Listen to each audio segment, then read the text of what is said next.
Welcome back to Origami Snowman. I'm gonna be honest. This is the third of these I've done in a row. So if I if I seem like I don't care anymore, that's why. I want to talk today about a guy named Stephen R. Lawhead.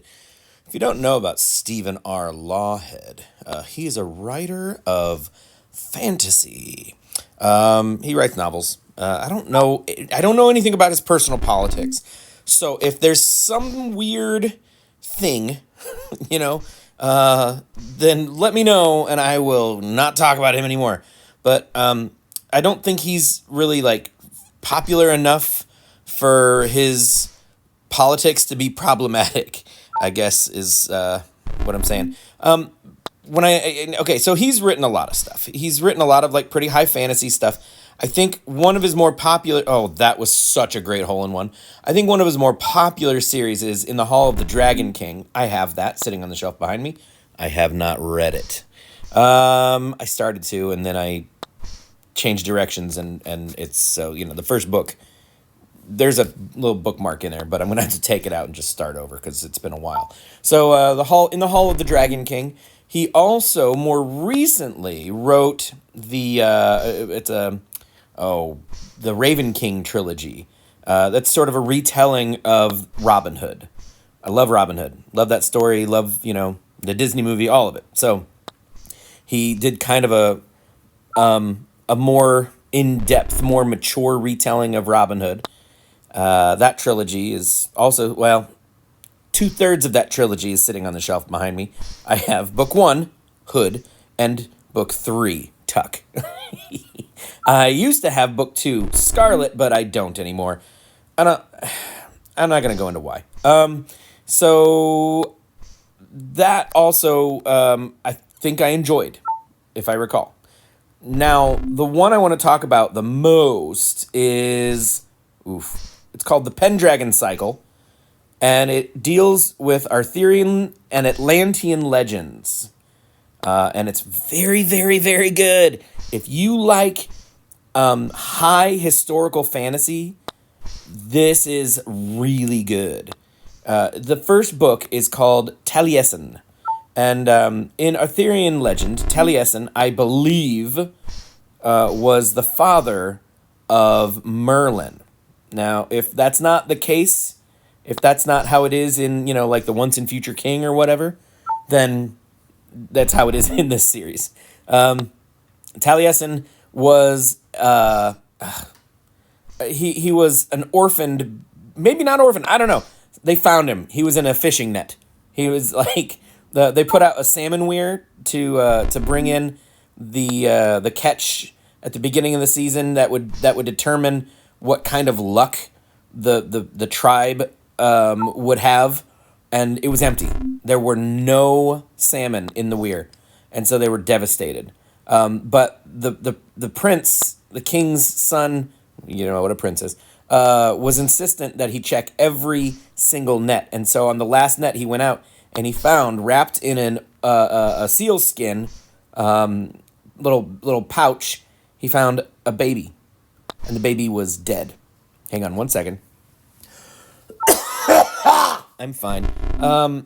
Oh gosh, no. I made it worse.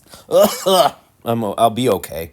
So, they end up warming the baby and breathing life back into it. And some people think, oh no, this is a bad omen. This is doom for our tribe, for our clan.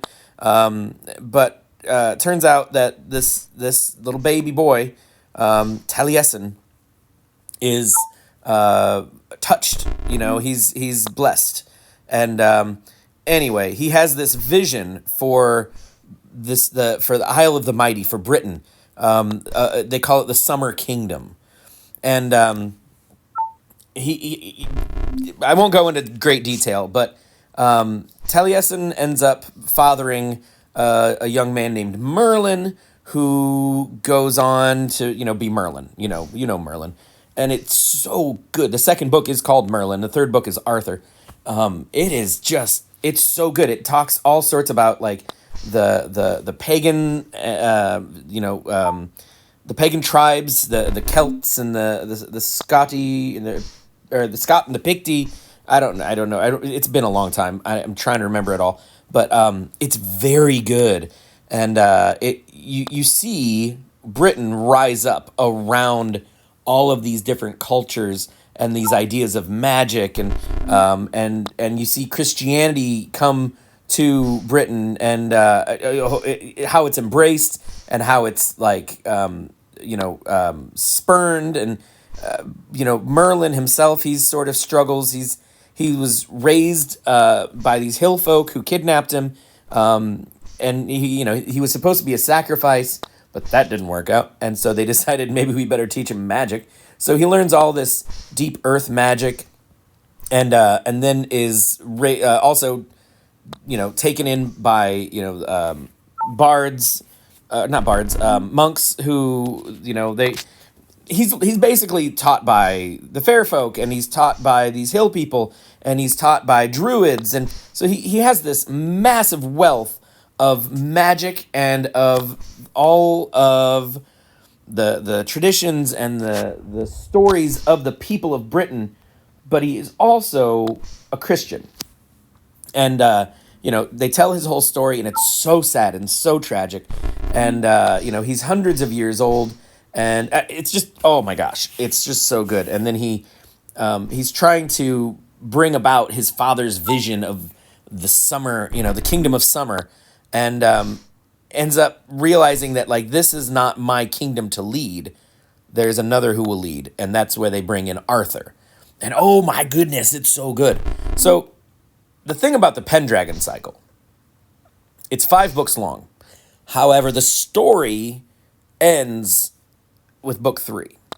Books 4 and 5 are short stories and other tales that happened in the meantime and things like that. And so if you're interested, just be aware that, oh, nice. It pretty much ends with book 3. Now, if you know anything about the legend of Arthur, the legend is that, Arthur left, but he will return when England has its greatest need for him. And I think there's something about the Thames flowing backwards, or I don't know, something. So what Lawhead ended up doing, I'm not going to tell you how the Pendragon cycle ends. I'm not going to do it. But I will say this. He wrote a book, a standalone novel called Avalon, and it's sort of in the near future, and it deals with the return of Arthur in a really cool way. You could read Avalon as a standalone. You could read that just and be happy with a fun story. But if you read the Pendragon cycle first, which it is not a sequel, it is not part of the Pendragon cycle. Avalon is not part of the Pendragon cycle. However, if you read the Pendragon cycle first, you will gain a much deeper appreciation for Avalon. Avalon is great on its own, but if you know who some of these characters are, because Lawhead, it feels like he just picks up where he left off. I'm not saying anymore. I'm not going to say anymore because I'm afraid that I will spoil too much. So, Stephen R. Lawhead, fantastic writer. The Pendragon cycle, it starts with Atlantis and it goes to Great Britain, and it's wonderful, like, just wonderful. And I would also, I'm going to go ahead and do it right now since I'm still in the midst of this game, and if I stop now, this is a way short video. Let's talk about magic in fantasy novels. So Brandon Sanderson, he's sort of, man, he's got a lot of different types of magic, and none of it really seems like it is derivative of itself. Does that make sense? I don't know if I'm making sense. Sometimes when a writer tries to cover a lot of ground without overlapping, without it being in a series, when he's writing a lot of books that aren't, a series, sometimes you realize, oh, this sounds like what he did with this book, or this sounds like what she, mentioned in this book. You know what I mean? It seems like your writer is reaching the boundaries of their imagination as far as certain things go. So, Brandon Sanderson in the Mistborn series, he's got three distinct types of magic: allomancy, which is the ingesting and burning of metals to achieve specific abilities. There's ferrokemi, or ferrochem. I don't know how to say it. Ferrokemi. I don't know. It's storing memories and traits and attributes inside metal that you can then access later, kind of like a hard drive.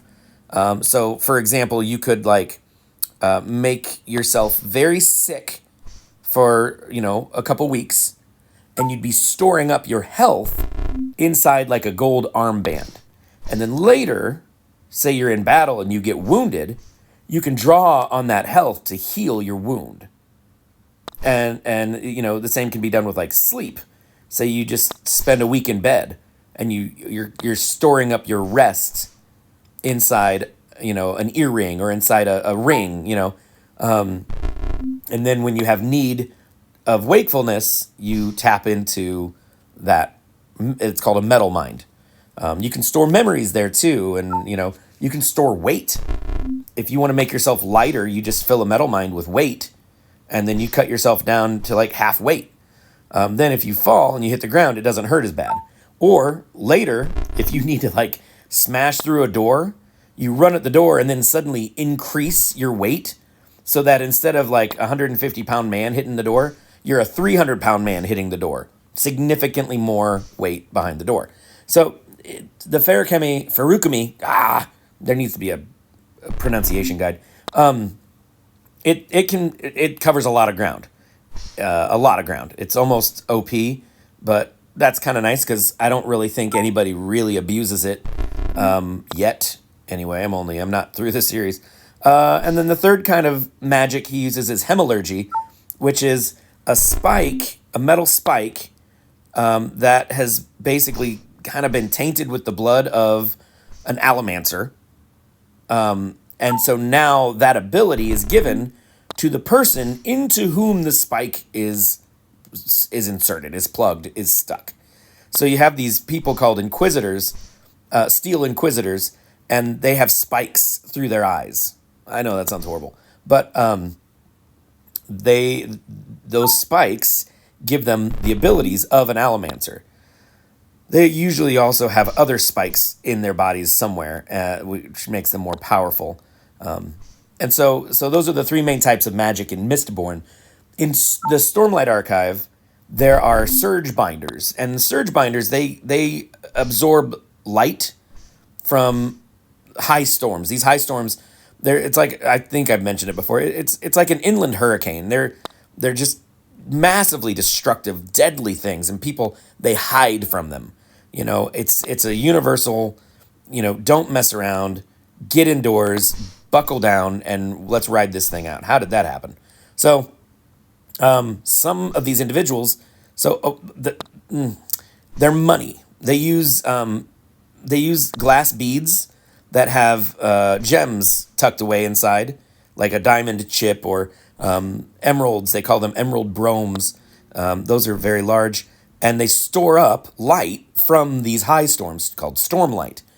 Sometimes the light will, they use them often to light a room, and the light does fade as it gets used. It does wear out, and the stones, they go dun. It was what they call them. And they're not worth less. They're just, people don't, they'd rather have infused, gems, spheres. Some of these people, some of these individuals can absorb the stormlight from the spheres, from the bromes, and they can use that power to do a variety of things. They can walk on walls, or they can heal themselves, or they can run faster, or, I think I haven't gotten to this part in the series, but I think there are different classifications of surge binders, some who can do different things, and it's a long story. I can't do it justice. I'll never be able to do it justice. Just read the freaking books. Anyway, so Brandon Sanderson is very, very good at. Oh, I almost forgot. I want to talk about also the Emperor's Soul. It was a short story. It's a novella by Brandon Sanderson, and it's really good. I really enjoyed it. They some of these people have an ability to create soul stamps. Basically, it's instructions given to an item that teach it how to be a different thing. So, for example, say you have a dining room table, and it's pretty battered and pretty beat up, and you would like something a little finer. You could create a stamp for this table that would convince it, you change its memory so that it remembers being mahogany instead of pine, and it was crafted by, the greatest, the greatest woodworkers in the land, and it has been treated with all sorts of waxes and oils, and why can't I get close enough to this thing to go over the thing?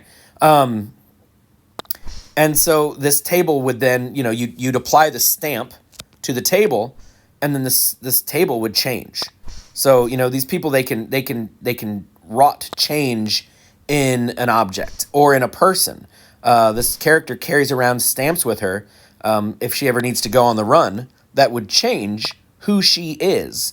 And then the people looking for her wouldn't be able to find her because she's a different person now. And so that is an entirely different kind of magic. And I think it's really, really cool. I think it's such a neat idea. But Brandon Sanderson is so good at coming up with different types of magic. Stephen R. Lawhead, he uses a lot of different types of magic in the Pendragon cycle. He uses, black magic, and he uses, like druid and bard song, and he uses earth magic where they, there's a scene in the book where Merlin, he wants to open the gate, but he can't because this massive beam is across the gate, like barring it shut. So he takes his knife out and he scratches a tiny little symbol in the wood of the beam barring the door shut, and apologizes to God for using magic. Just kind of a quick little, hey, sorry, but we needed to get this done. And then he just lifts the bar out of the way and chucks it aside. Like all these little simple types of magic, just so great. In Harry Potter, they have spells that they use. In Lord of the Rings, Gandalf sometimes he'll mutter words, sometimes he'll just think a thing, sometimes he'll wave his staff, sometimes it just happens, I love different types of magic in books, and I'm working on something right now that I'm not sure if it'll work out, but I like the idea of like magic, traditional magic, and also, like spiritual Christianity, like the, like symbols and faith-based, signs and, just that kind of thing. Because when I was growing up, we didn't talk about stuff like that. The hand of Miriam or the hand of Fatima, is it Fatima? Is that it? Or, just different things that like Judaism, did for centuries, like for millennia that they would use signs against the evil eye, stuff like that. We never talked about that stuff. That was black magic. That was evil. And we didn't discuss it. And I've always been fascinated by it. They talk in the Bible about magic and about speaking to the dead. And, I know, just interesting stuff. I had an aunt, was it a great aunt or a great aunt? Anyway, I have an ancestor who made her living as a witch. Her name was Lula Moses, and I did write her as a character in one of my books. But just it's always very, very interesting to me when writers can come up with a completely original kind of magic. I just think it's fascinating, and I think it's fun. Just the ideas that we all want to find ways to upset the order of things. Anyway, that is all I'm going to talk about today. Robert Louis Stevenson wrote Treasure Island. Don't you read that too? That's great. But Stephen R. Lawhead, that's who I'm talking about. Stephen R. Lawhead, the Pendragon Cycle. Check it out.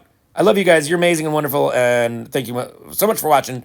And I hope to see you in the next one. Goodbye.